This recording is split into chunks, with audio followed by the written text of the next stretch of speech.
Adults would feel that a developed consideration for children would involve leaving children alone sexually to find their own way for themselves with their own peer groups and not with adults.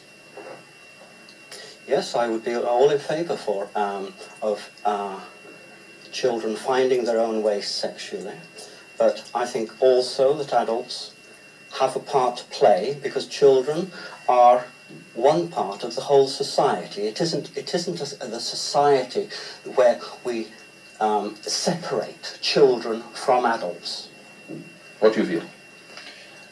I feel that PI is not a procurement agency for children, never has been and never will be. Our political objectives include developing a society where children are given a much higher status than today, where they are recognised as individuals in their own right, and this includes recognising their right to certain sexual freedoms, whilst protecting them from the kind of criminal assaults which took place in Brighton. But surely it's a question of recognising children's maturity, and how can you have an equal relationship, which is what I take a mature sexual relationship to be, between an adult and a child who is not mature in body, in mind, or personal awareness? It has to be unequal.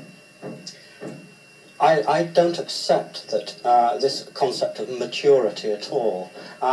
Adults, for instance, aren't necessarily mature. It's a long process. Well, I take it for granted that no adult is probably ever mature, but nevertheless, my state of maturity, or your state of maturity, is clearly different from that of a child of 12. How can there be an equal relationship which allows of sex, which is usually a shocking experience for everybody at some time or another? How can you allow of an equal relationship between two people so unequally positioned at the starting off point? I don't accept that sex is a spontaneously shocking experience. Well, I'm saying at some stage or other there is an element of shocking sex. Not if children are properly educated about sex, and it's an obligation on society to see that children are given a far more comprehensive sexual education from a far earlier age. But in that case they find it out, they discover this with people of their own age and in their own time, and it is the question of inequality which I come back to, which I think you haven't answered. Indeed, by your lights, the relationship is unequal in the same way that a teacher-child relationship is unequal, in the same way that a parent-child relationship is unequal. The teacher's not exploiting the child sexually. And nor is a pedophile. Pedophiles do not exploit children. Child molesters are using the child's sexuality. No, pedophiles do not use a child's sexuality. Pedophiles develop a mutual sexuality with the child. It's an entirely reciprocal relationship. But you can't say that because of this business of immaturity and the inequality of the relationship. Yes, but the definition of maturity is yours. We don't share it. Well, what is your definition of maturity in this context? Now, how can a child of 12 make a mature judgment about something like sex for the first time, which it has not the first idea about, and cannot possibly weigh the consequences of it? You're imputing to a sexual relationship heavy judgmental issues. Which I'm talking about the physical and psychical response. Yes.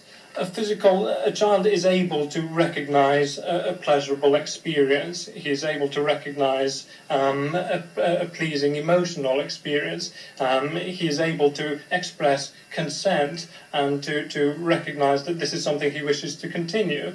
And a responsible, caring paedophile it always refers to the wishes of the child.